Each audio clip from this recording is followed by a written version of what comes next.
do Maple Leaf Gardens, em Toronto, no Canadá, Jimmy Swaggart apresenta sua vibrante mensagem, O que aconteceu da cruz ao trono. Glória a Deus. Aleluia. Aleluia. Aleluia, aleluia. Louvado o nome de Jesus. Obrigado, músicos, cantores. Os que trouxeram a Bíblia, abram, por favor, no livro de Atos, capítulo 1. No livro de Atos, capítulo 1, começando no versículo 2. Lucas escreveu estas palavras e diz: até o dia em que, depois de haver dado o mandamento por intermédio do Espírito Santo aos apóstolos que escolhera, foi elevado às alturas. A estes também, depois de ter padecido, se apresentou vivo com muitas provas incontestáveis, aparecendo-lhes durante 40 dias e falando das coisas concernentes ao reino de Deus.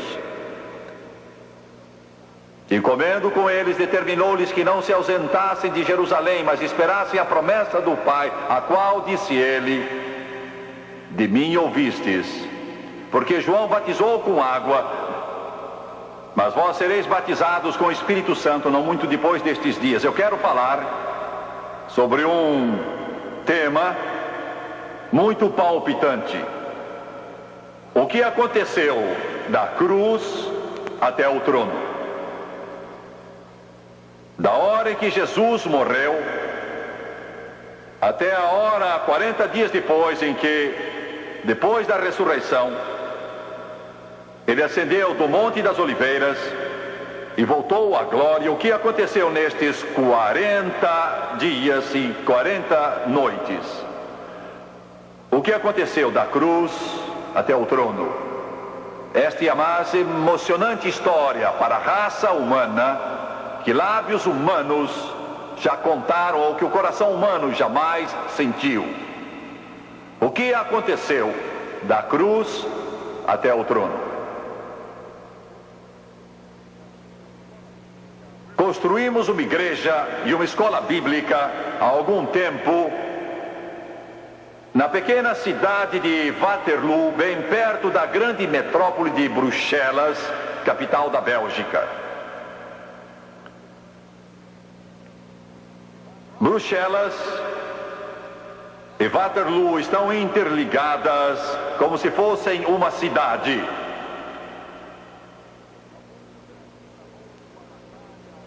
Há muitos anos travou-se uma batalha em Waterloo que veio a mudar o curso da história.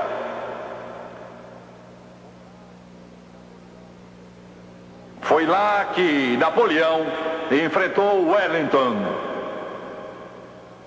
o mais poderoso general que a Grã-Bretanha já teve, e Napoleão, que alguém chamou o arcanjo da guerra. Era a chance de Napoleão dominar o mundo. Se ele derrotasse Wellington em Waterloo, o mapa do mundo teria sido bem diferente.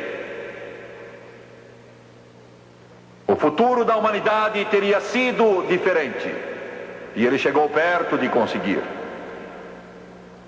Eu estive lá há dias nesse campo de batalha, onde quase 150 mil soldados morreram naquela terrível batalha de algumas horas. Wellington ocultou suas tropas ao longo de uma estrada, com aterros de um lado e do outro, e por uma outra razão, sabida só por Deus, Napoleão, ele não compreendeu bem o que estava lá.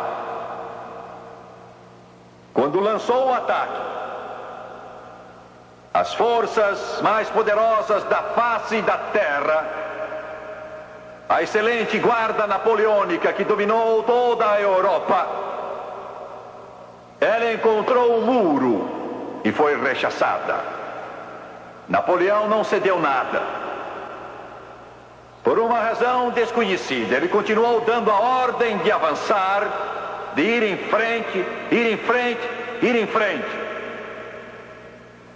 E seu exército foi desbaratado. E Napoleão foi feito prisioneiro. E ali se desfez todo o seu império. E em Londres, no alto de um edifício, porque isso foi antes do telefone e do telégrafo, ergueram grandes letreiros que diziam: derrota total, mas surgiu um forte nevoeiro e cobriu o letreiro. E então milhares e milhares de londrinos gemeram, choraram, mulheres desmaiaram, pensando que Wellington tinha sido derrotado, mas de repente aquele nevoeiro foi levado pelo vento e o sol começou a brilhar e apareceu o restante da mensagem: derrota total de Napoleão. Há 2000 anos atrás, Satanás resolveu conquistar e dominar este mundo, e a terra estava em jogo. E todos os seus habitantes, todas as crianças que viessem a nascer, tão úteis, tão importantes, tão valiosas, que Jesus disse: uma alma vale mais que o mundo todo. O magno conflito, morte contra a vida, pecado contra a salvação, inferno contra céu, trevas contra a luz, se desenrola em um monte.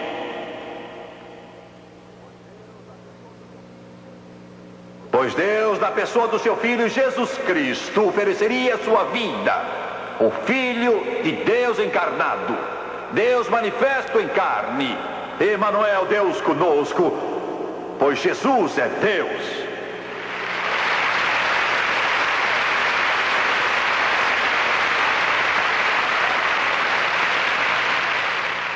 Ele seria pendurado num monte. Ele morreria como ninguém já morreu. Ele sofreria como ninguém nunca sofreu. Ele tomaria sobre si, tornando-se oferta pelo pecado, todos os pecados do homem, para que fôssemos livres. Alguma coisa num criminoso, alguma coisa num assassino, alguma coisa em alguém que é condenado à morte e de repente a pena é suspensa. Não há nenhum drama que se desenrole desta maneira. Eu vi na televisão há pouco tempo atrás 3 homens numa certa penitenciária que eram assassinos, eram culpados, não havia dúvida sobre isso, foram condenados à morte na cadeira elétrica. As câmaras mostraram suas celas, porque algo havia acontecido. Não há pungência, não há drama, não há momento, não há nada que possa representar esta cena. Condenados à morte na cadeira elétrica, mas houve suspensão. O governador do estado disse: eu comuto a pena de morte para a vida. E eu vi esses homens com lágrimas rolando da sua face, se ajoelharem e agradecerem a Deus. Eu nunca os tinha visto em minha vida, não sabia quem eram, mas eu chorei com eles, alegrei-me com eles, chorei com eles. Sabe por quê? Porque há 2000 anos Jimmy Swaggart estava condenado a ir para o inferno e não haveria perdão, não haveria esperança para ele. Mas o Senhor Jesus Cristo comutou a sentença de morte para a vida e tomou o meu lugar e sangrou e sofreu e morreu numa cruz para que eu fosse salvo. Foi o meu maior momento. Os jornalistas podem zombar, Hollywood pode tentar representar isso, mas não podem nem chegar perto daquilo que se deu naquele dia. Porque naquele dia tão tenebroso, eles o penduraram numa cruz e Satanás sentiu uma alegria infernal. O inferno deve ter zombado, as trevas devem ter triunfado e a morte deve ter rido. Deus ia morrer. Mas espere só, diabo, o domingo vem aí. Glória, aleluia, aleluia. E a horrível, medonha, monstruosa, infernal agonia. A morte senta no seu trono, suprema sobre a humanidade. Mas espere um pouco, morte, o riso vai morrer na sua garganta, porque o domingo vem aí. Eu estou aqui para dizer que apesar do mundo hoje, eu estou aqui para dizer que a dor e sofrimento hoje, eu segurei muitas criancinhas em meus braços e vi os olhos deles embaciados de fome. Olhei para seus corpos esqueléticos, segurei suas mãos e vi os seus bracinhos frágeis. Pus os meus dedos no seu rosto e encostei meu rosto no delas, sabendo que iam morrer, não por causa de uma terrível doença, não por causa da leucemia que ataca tantas criancinhas, nem por causa de câncer, mas por falta de algum alimento, um pouco de pão, alguma coisa. E eu as acheguei a mim pensando se elas sabiam, pensando se elas sentiam, pensando se elas entendiam. Diabo, é sexta-feira, mas o domingo vem aí. O domingo vem. A dor, a doença, o sofrimento, o crime, a guerra, o ódio estão no mundo hoje, mas o domingo vem. Estou aqui para dizer que o mundo não vai explodir numa agonia de poeira termonuclear, não vai morrer pelas mãos de um maluco qualquer, mas estou aqui para lhes dizer que Jesus vai voltar, o Rei dos Reis e Senhor dos Senhores vai voltar. Ele terá a última palavra, terá a palavra final, cantará o último hino, ele dirá a palavra final.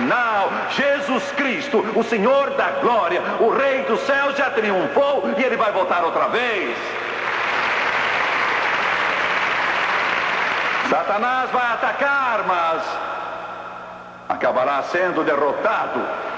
E Satanás foi derrotado. Foi derrotado no Calvário 2000 anos atrás. Nunca houve um momento como o da ressurreição de Jesus. Palavras não podem expressar, o coro aleluia não pode cantá-lo, a língua do pregador não pode dizê-lo, o coração da criança não pode sentir. Em toda aquela glória da ressurreição, quando o sol surge esplêndido, o Filho de Deus saiu daquele túmulo e os anjos disseram: não está aqui. Mas se vocês estão procurando os ossos naquela cripta, se estão procurando nos mausoléus, se estão buscando entre os mortos, não está aqui. Se o estão buscando entre os mortos, entre aqueles que já partiram para o além, não está aqui. Mas se vocês estão procurando nesta sepultura, a sepultura em Jerusalém não está aqui, já ressuscitou. Glória. Eu clamo, eu canto, eu acordo todo dia e digo: ele está vivo. Sou um fanático. Vocês estão vendo um fanático de verdade, genuíno, de corpo inteiro, fanático.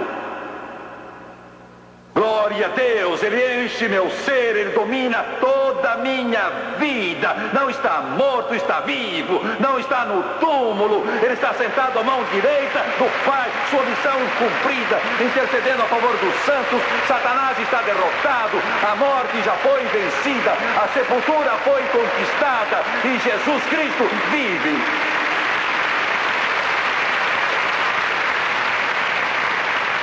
Seu pobre jornalista, seu pobre representante da imprensa,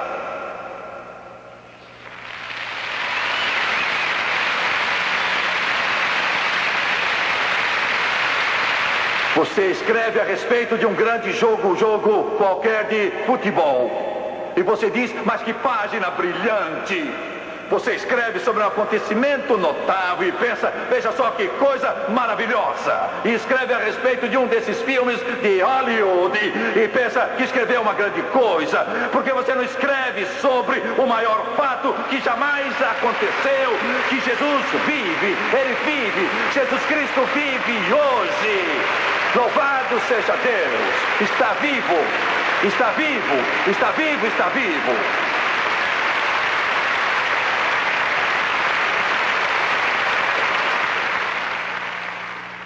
Meu Deus, isso faz você gritar. Isso faz o mundo gritar. Eu não entendo alguns de vocês. Vocês estão aí.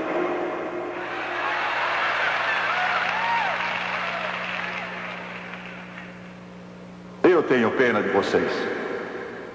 Por isso que ele disse que a trombeta vai soar 2 vezes quando ele vier. Vai tocar a 2ª vez para acordar alguns de vocês.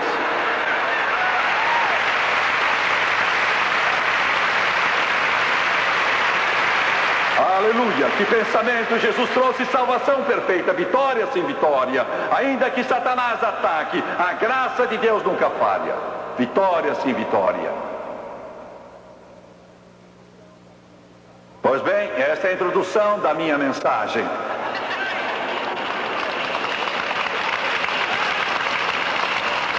O que Jesus fez, o que aconteceu da cruz até o trono.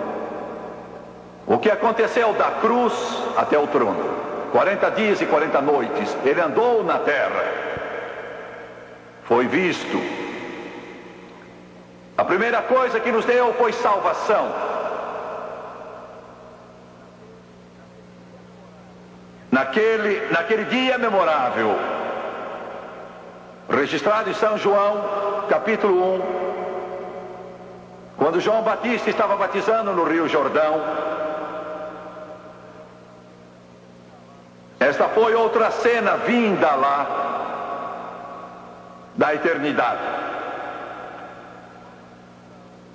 Eu posso ver João Batista batizando em nome de Deus os que vinham para servir a Deus, arrependidos. Deve ter sido uma multidão esse dia.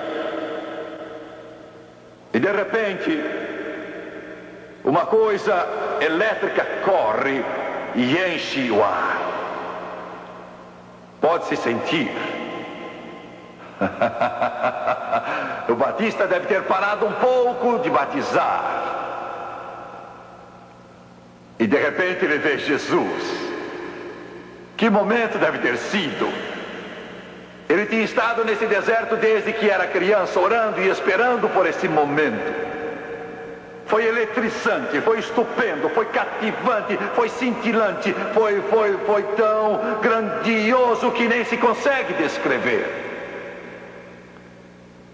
E ele disse, eis.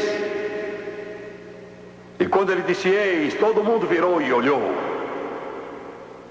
O Cordeiro de Deus, que tira o pecado do mundo. Você entende o que João está dizendo? Você entende mesmo o que João está dizendo? Entende o que João disse naquele dia?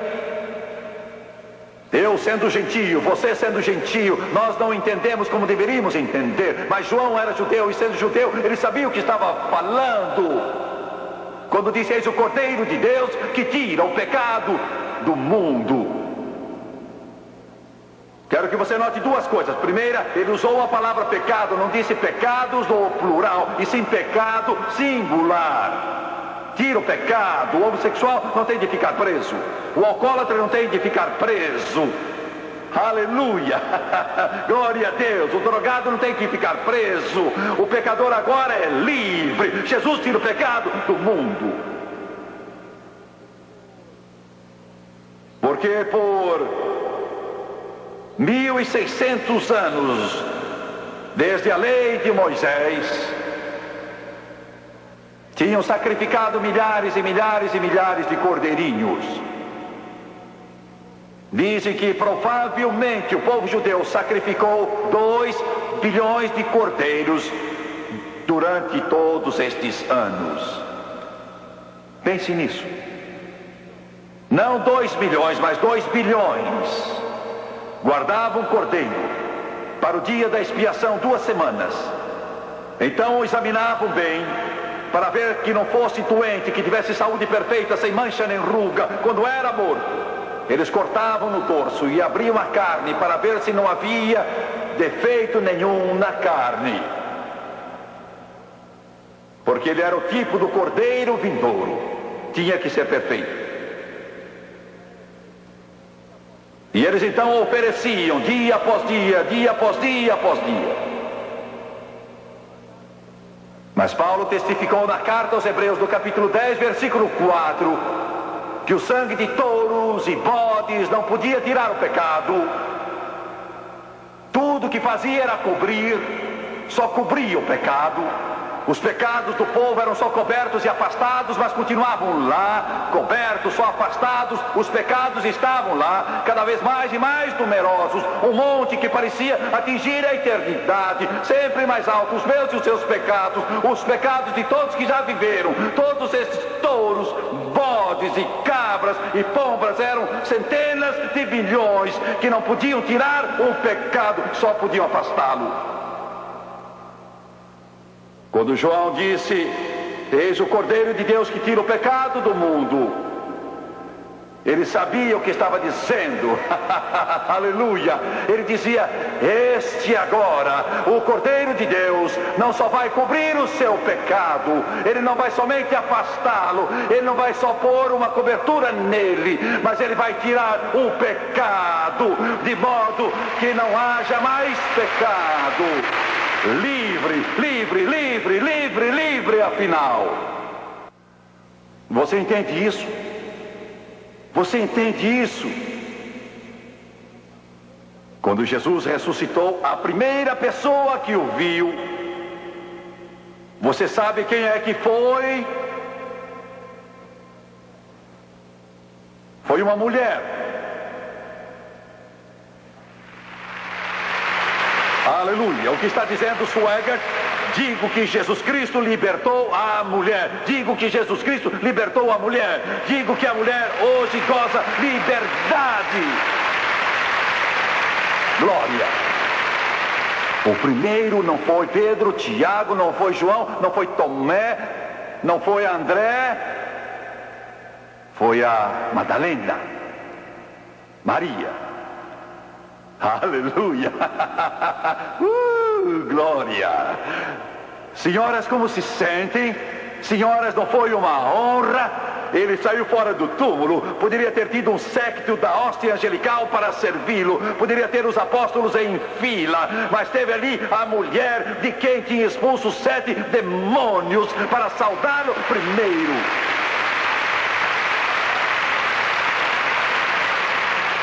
E com isso diz: seja quem você for, ele pode mudá-lo. Seja você quem for, ele pode libertá-lo. Seja quem for, ele pode salvá-lo. Você está assistindo pela manhã, está assistindo à noite, você está assistindo homossexual e a sua consciência está roendo. E você morre aos poucos e já não aguenta mais. E você não sabe o que fazer. Eu sei de um que pode libertá-lo, que pode mudá-lo. Nesta hora, pelo poder de Deus, não uma reabilitação psicológica, mas um milagre, mudança instantânea pelo poder do Todo-Poderoso. Glória.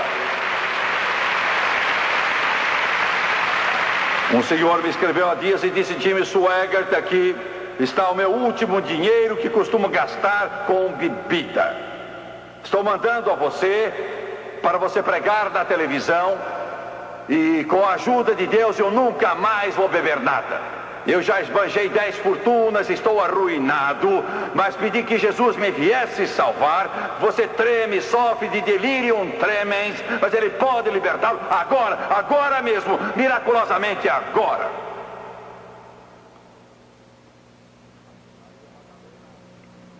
E Maria Madalena pensou que fosse o jardineiro, mas ele a chamou pelo nome Maria. Você não acha isso nas diferentes traduções? Porque eu acho que os tradutores da Bíblia hesitaram um pouco em fazer essa tradução. Diz assim: Jesus disse a Maria: não me toques, eu ainda não ascendi ao Pai. Mas original, a língua em que foi escrito,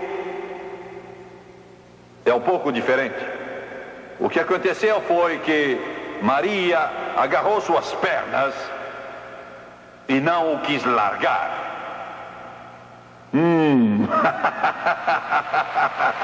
Glória!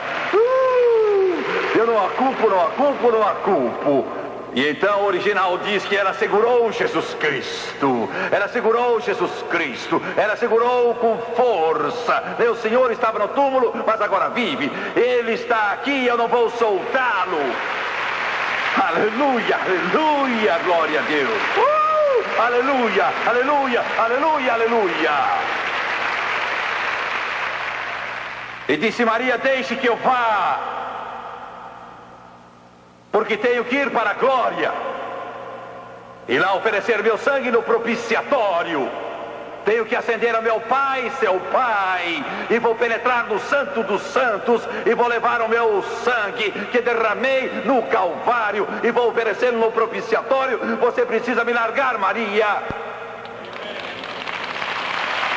Glória a Deus, não culpa Maria.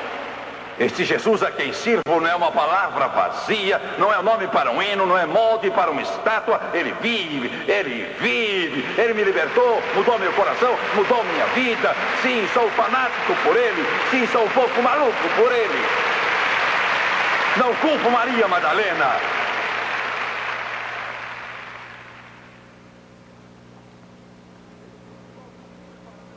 Ele disse: vou subir para meu Pai. E foi quando ele ofereceu o sangue no propiciatório. Quero falar sobre o propiciatório. Deus instruiu Moisés quanto ao propiciatório. Bezalel construiu. Ele foi ungido por Deus para fazer o propiciatório. O propiciatório era de fato uma tampa de ouro batido. Era uma peça só, posta sobre um cofre, 2 metros de comprimento, 1 metro de largura, feito de ouro também. Nesse cofre estavam a vara de Arão que floresceu, o pote de maná e o decálogo, os 10 mandamentos. No propiciatório havia 2 querubins com as asas estendidas por sobre ele, tocando um ao outro, com a face voltada para o propiciatório, feito de ouro batido, toda uma peça de ouro só.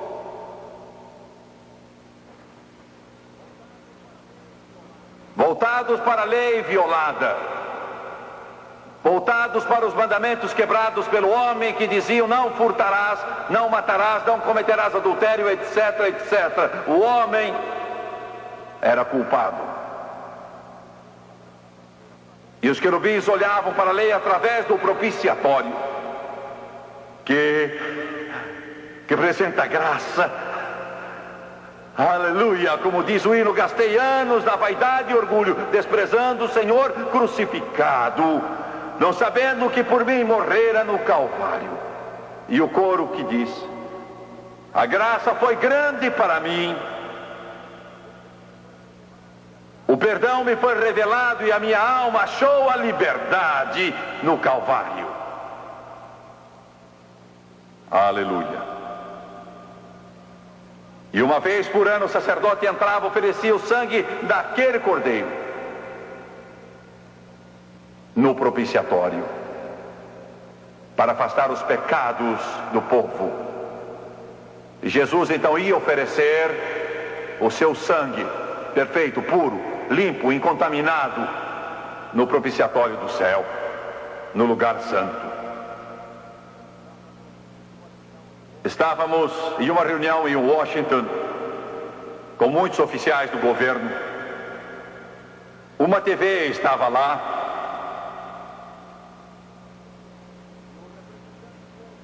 e o representante de um programa que não vou mencionar Vou ter mais respeito por ele do que ele revelou pelos outros. Ele perguntou a um pastor que estava presente: vocês dizem que tem de aceitar Jesus para ser salvo? Ele disse sim. Ele disse: bem, você não concorda que somos todos irmãos?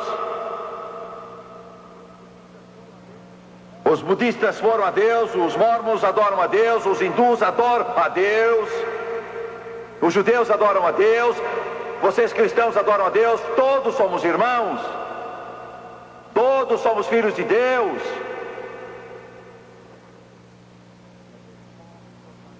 E aquele pobre jornalista teve de ouvir a resposta seguinte: não, senhor, não somos todos irmãos. Não somos todos filhos de Deus, somos todos filhos de Adão. Somos todos filhos de Adão. Para ser filho de Deus, você tem que aceitar Jesus Cristo.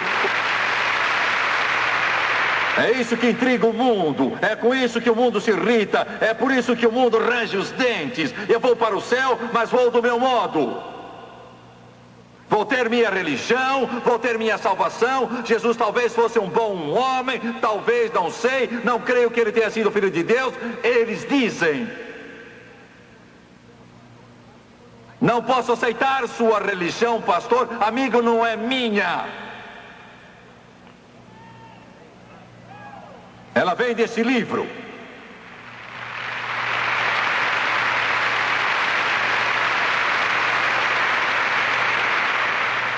Se não gosta dele, como vai substituí-lo?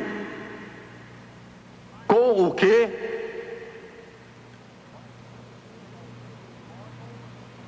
Vai substituí-lo com o livro de Mormons? Vai substituí-lo com o livro de algum filósofo moderno, talvez? Com o que vai substituí-lo?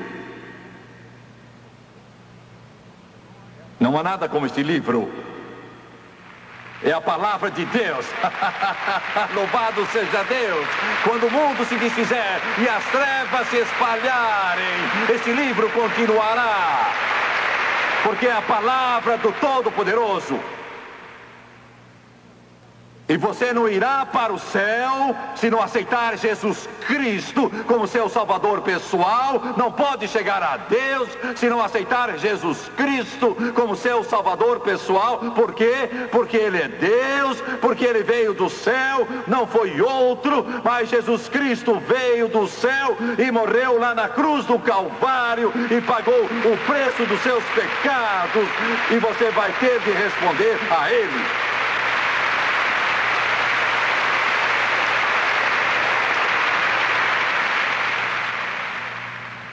Eu nasci como filho de Adão, mas me tornei filho de Deus.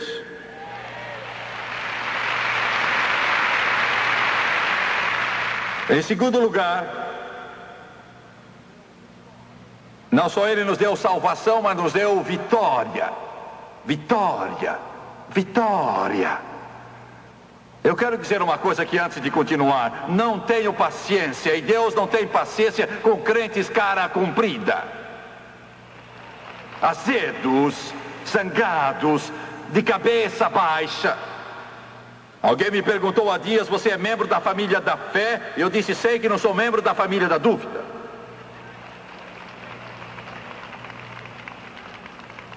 Ele trouxe salvação à sua vida, Ele deu vitória. Você deve se levantar de manhã com um sorriso, endireitar os ombros, olhar o diabo bem firme nos olhos e dizer: esse é outro dia que o Senhor fez, vou me regozijar e alegrar nele. Ele deu vitória a você, deu alegria a você, deu paz a você, deu poder a você. Vitória, vitória, vitória. Pois bem, a Bíblia diz que Jesus desceu até o inferno E ele levou cativo o cativeiro e concedeu dons aos homens. A Bíblia diz que ele deu apóstolos, profetas, evangelistas, pastores e mestres. Vou ajudá-los um pouco. Estão vendo estes homens na plataforma hoje? Eles são dons.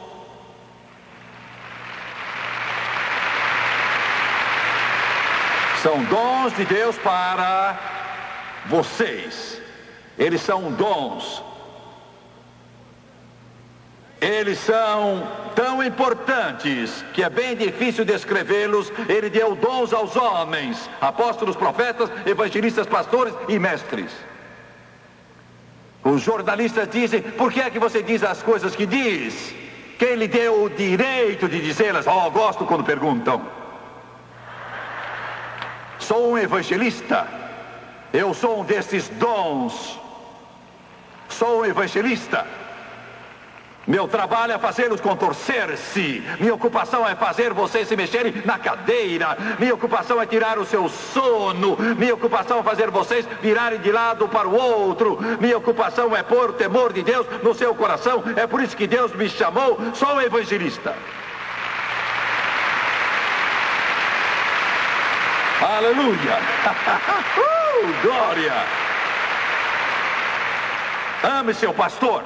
Ore por seu pastor. Peça que Deus abençoe seu pastor, porque está orando por um dom. É o que a Bíblia ensina. Ensina a orar pelo pastor.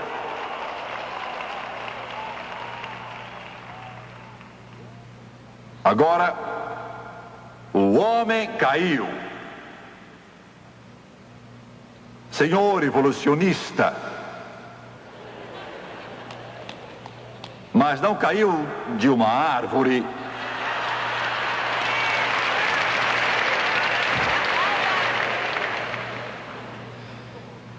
A maior mentira, a mais tola e absurda que jamais foi contada foi a mentira sobre a evolução.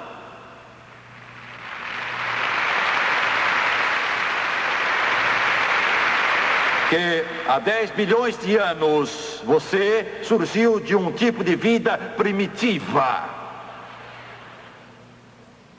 E você ficou nadando no oceano por 1 bilhão de anos e afinal chegou a uma praia.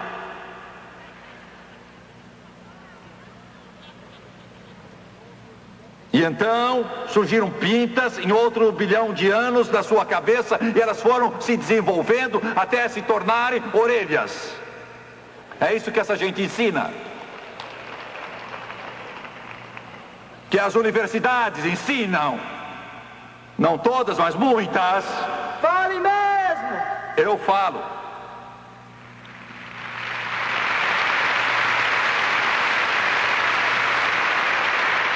E outra pinta na frente, buscando a luz, e se tornou os olhos. E outra 5 bilhões de anos mais tarde, que se desenvolveu em mais de 1 milhão de anos e acabou ficando finalmente uma perna. Oh, agora pode mover-se.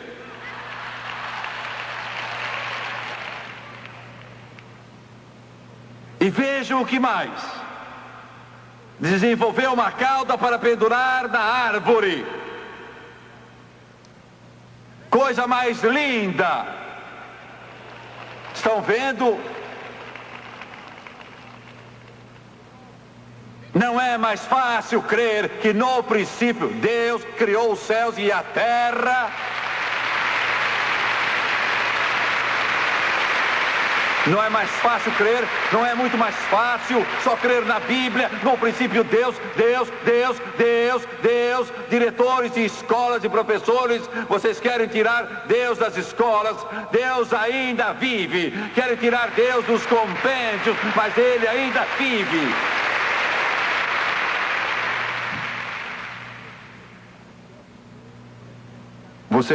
Você quer me ver ficar zangado mesmo? Quer me ver ficar cheio de indignação? É ver um velho qualquer que nem consegue achar a porta, dizer: as crianças não podem fazer oração na escola.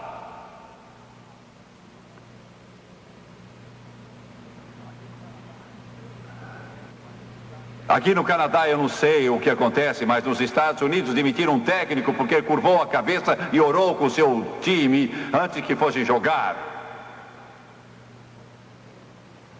Um certo juiz disse a um formando que não podia orar quando fosse fazer o seu discurso à classe de formandos.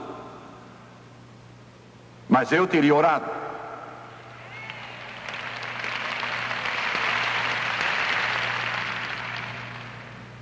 É isso de modo furtivo. Eu diria: ó Deus, dizem que eu não posso falar contigo.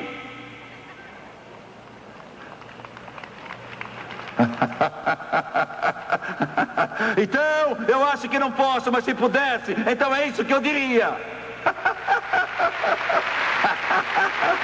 Aleluia, aleluia, aleluia. Ditadores surgem em vão, déspotas surgem em vão, os tribunais surgem em vão, mas esse livro permanece. O Deus desse livro é para sempre. O Deus desse livro viverá para sempre.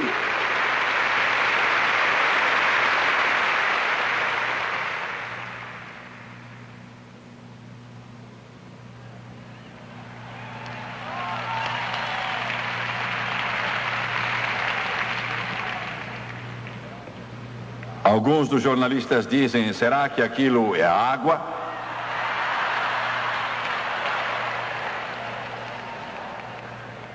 Sim, é água, e se você chegar perto eu batizo nela também.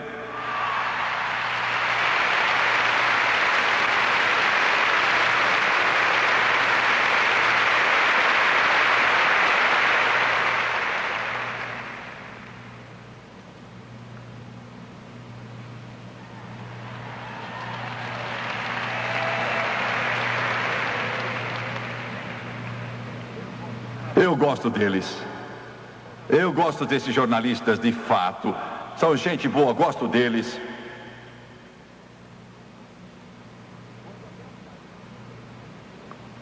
Quando Adão caiu, ele perdeu esperança, amor, fé e segurança. Desespero substituiu esperança, medo substituiu amor, dúvida substituiu fé, preocupação substituiu segurança. O homem se envolveu na dúvida, desespero, medo, aflição. Quando Jesus ressuscitou, eis o que ele fez, o que aconteceu desde a cruz ao trono. Quando ele ressuscitou em suas aparições, 10 aparições ao que saibamos, a Bíblia nos fala delas, mas só conta o que aconteceu em diversas dessas aparições. Os outros silenciaram. Quando Jesus apareceu a Maria Madalena, como mencionei faz pouco, ela estava tomada de desespero. Deus estava morto, mas ele o substituiu pela esperança, e o homem a recuperou. Quando apareceu aos discípulos, a Bíblia diz que estavam reunidos com medo. Lemos em São João. Mas ele substituiu o medo pelo amor, dizendo: não temais. Glória a Deus. A terceira vez que ele apareceu foi a Tomé, pobre Tomé. Dúvida, dúvida, dúvida. Disse: eu não crerei enquanto eu não puser a mão na ferida do seu lado, em suas mãos. Ele apareceu a Tomé e disse: venha cá. Vamos, Tomé, toque-me. Tomé caiu aos seus pés. Ele foi o primeiro a dizer-lhe: Senhor meu e Deus meu. Ele substituiu dúvida por fé. No mar da Galileia, Jesus apareceu aos discípulos de novo. Bem cedo de manhã pescaram a noite toda, mas não pegaram nada. Aflitos, tristes, que faremos? E ele disse: filhos, apanhastes alguma coisa? Disseram: pescamos a noite toda, não pegamos nada. Ele disse: lançai a rede do lado direito do barco. Eles a jogaram e, céus, puxaram 153 peixes. Estavam na rede, tantos que ela se rasgou, e um dos discípulos olhou para ele e disse: é o Senhor.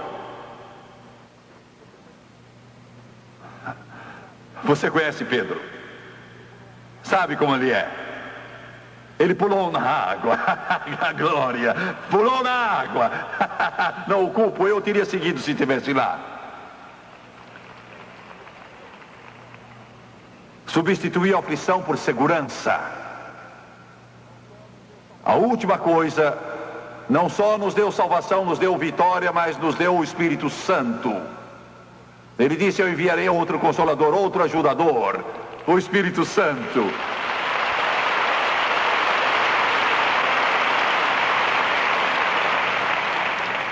Igreja, o Espírito Santo é o segredo. Não o diploma de universidade, não o templo que custou milhões, não talento, habilidade, mas o Espírito Santo. O Espírito Santo. Quando eu era menino de 8 anos, minha avó foi cheia do Espírito Santo. Fazia pouco tempo eu ia lá, mesmo que o meu pai me proibisse e dissesse: não vá, se for apanha. Ele dizia: a religião pôs a sua avó maluca, perdeu a cabeça, está falando em outras línguas, está fora de si, está doida, está biruta mesmo, está com o parafuso frouxo, ela está completamente fora de si, não está certa. E você não chegue perto, se você chegar perto vai pegar em você. Estava certo. Estava certo. Estava certo. Graças a Deus estava certo. E eu ia lá 3 vezes ao dia.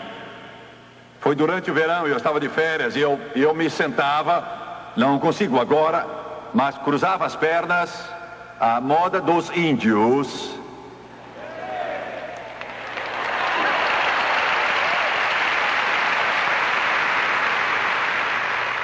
E então dizia: vovó, conte-me, tinha 8 anos, conte-me como foi cheio do Espírito Santo. Mas para aqueles que não o conhecem, isso não faz sentido algum. Vocês não iriam entender isso. E ela me contava, seu rosto brilhava. E então chegava num ponto em que o poder de Deus a tocava, e por essa razão eu ia 3 vezes ao dia, manhã, tarde e noite. Porque eu queria sentir aquilo. Janete cantou: a gente se sente bem.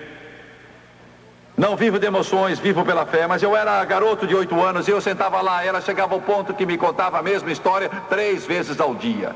Como Jesus a encheu do Espírito Santo. Ela chegava naquele ponto e aí o poder a tocava. E ela estremecia, toda vez ela estremecia. Vocês acham isso fanatismo? Eu entendo isso. Você está tão seco que range ao andar, eu sei. Eu sei muito bem. O poder de Deus vinha sobre ela e vinha sobre mim. O meu cabelo arrepiava, o calafrio passava pelo meu corpo. Eu queria tanto ter a mesma coisa. Meu pai estava certo, ele disse: isso pega, e pegou em mim. Ele nos deu salvação, Ele nos deu vitória, nos deu o Espírito Santo. Quando meu pai se converteu, eu nunca me esquecerei naquela noite. Eu tinha 5 anos, mas eu sabia que algo maravilhoso acontecera. Não há nada como isso, não há palavras para descrever. Ainda vejo na minha mente, está impresso indelevelmente no meu coração.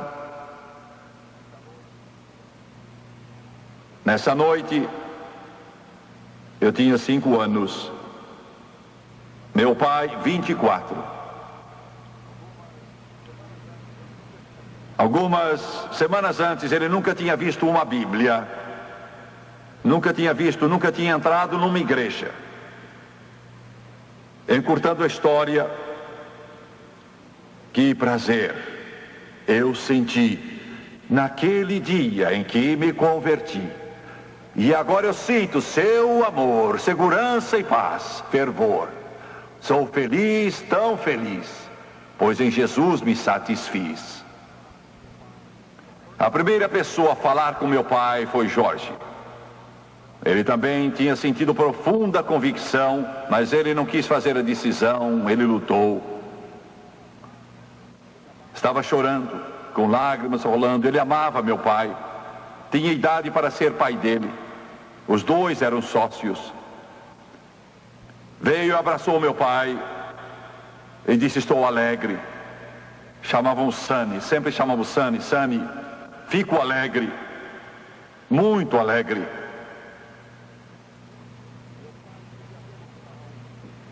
Meu pai queria vê-lo salvo, mas Jorge não se decidia. Pegou o vício de beber, perdeu um negócio após outro. Ele bebia tanto que o seu corpo ficou afetado. Ele teve um derrame, andava arrastando a perna na rua, perdeu seus carros, perdeu sua casa, mudou de uma bela casa para uma outra, um barraco. Não quis dizer sim a Jesus. Acabou perturbado na mente. E ele podia ser visto andando em frente da nossa casa. Meu pai muitas vezes o apanhou e muitas vezes meu pai testemunhou a ele, mas ele era rebelde e blasfemava. Lembro-me quando o filho dele morreu. Eu lembro dessa criança, cabelos encaracolados. Jorge o amava. Era a única coisa que lhe sobrara. Eu lembro daquela casa pequenina e me lembro do caixão, me lembro do menino naquele caixão com 4 anos e os seus cabelos bem pretos. Eu lembro de Jorge, eu era menino, ele batia com os punhos do lado daquele caixão e meu pai, pondo o braço ao redor dele, Jorge chorava e dizia: se é assim que Deus age, eu não o quero. Deus, o que é que eu te fiz para tirares a única coisa no mundo que eu amava? Não tenho mais nada, acabou-se, tudo terminou e agora meu menino se foi. Eu te odeio, eu te odeio. Eles desistiram, não havia esperança.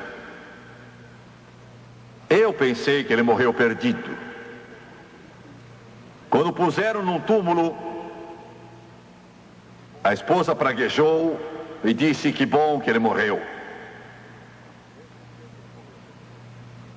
Eu pensei que ele morreu perdido. Mas há poucos dias, eu estava sentado à mesa com Lester Sunray e sua irmã Leona. E foram Leona Sunray, sua mãe, a mãe de Lester Sunray, que trouxeram o evangelho à nossa cidade há quase 50 anos na Louisiana, na América. E essa senhora Leona Murphy Sunray, ela arrancou o mato com as mãos do lote vazio em que construíram a igreja onde minha família foi salva. E começamos a falar dos velhos tempos. Ela disse: sabe, Tim, na última viagem que eu fiz na sua casa, se eu me lembro bem, foi a última viagem. Ela disse: eu vi seu tio, meu tio era rico, um multimilionário diversas vezes. Eu nasci na casa dele, 1935, 15 de março. Ela disse: eu ouvi, parei, o cumprimentei, e meu tio Lee a amava. E ela estava perguntando sobre meu avô, meu pai, minha mãe, sobre o pai e mãe de Jerry Lee Lewis, sobre o pai e mãe de Mickey Gilley. E ela perguntou sobre Jorge. Ele disse: olhe, Jorge está morrendo. Não vai durar muitas horas mais. E ela disse: Jimmy, eu fui depressa até lá. Entrei naquela casinha. Ele estava ali deitado. E ela ajoelhou junto a ele e disse: Jorge, você me conhece? Eu sou Leona Sanraio. Ele olhou, um olhar parado. E afinal sacudiu a cabeça assim. Ela disse: chegou a hora. As cortinas estão descendo. Terá valido a pena quando virmos Cristo. Senhoras e senhores, John Starnes.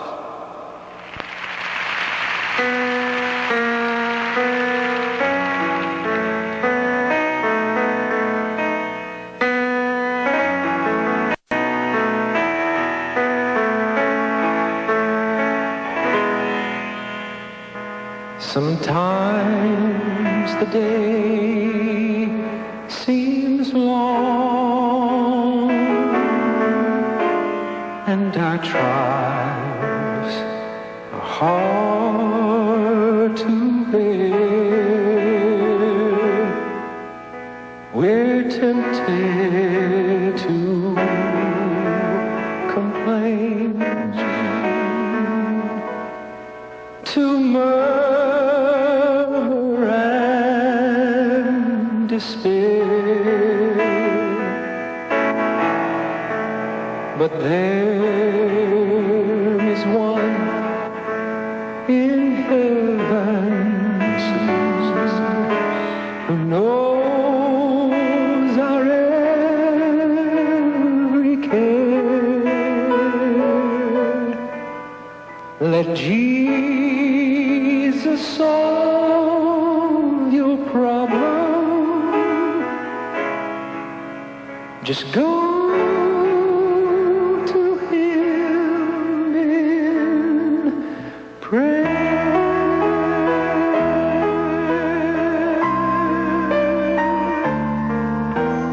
Sometimes the day seems dark without a ray of light. We're tossed and driven on with no human help in sight. But Christ will soon appear to catch His bride away. All tears forever over in God's eternal day.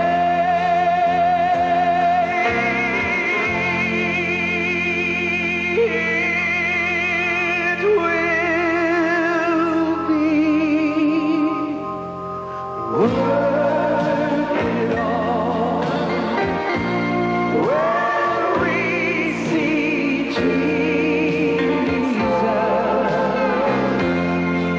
Life's trials will seem so small when we see Christ. One glimpse of His dear face, all sorrows will erase. So bravely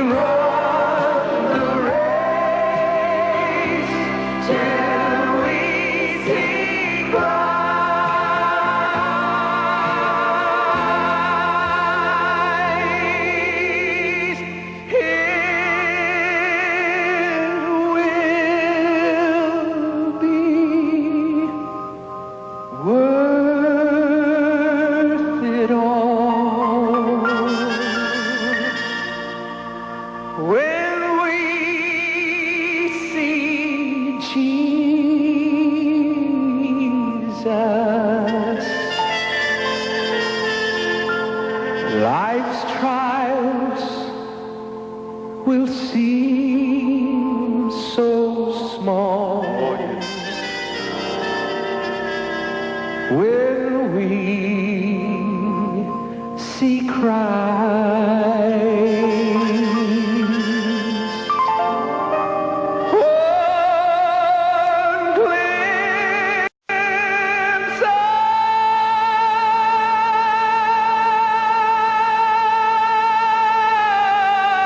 His dear face. Just one glimpse. All sorrows will erase. So bravely run the race till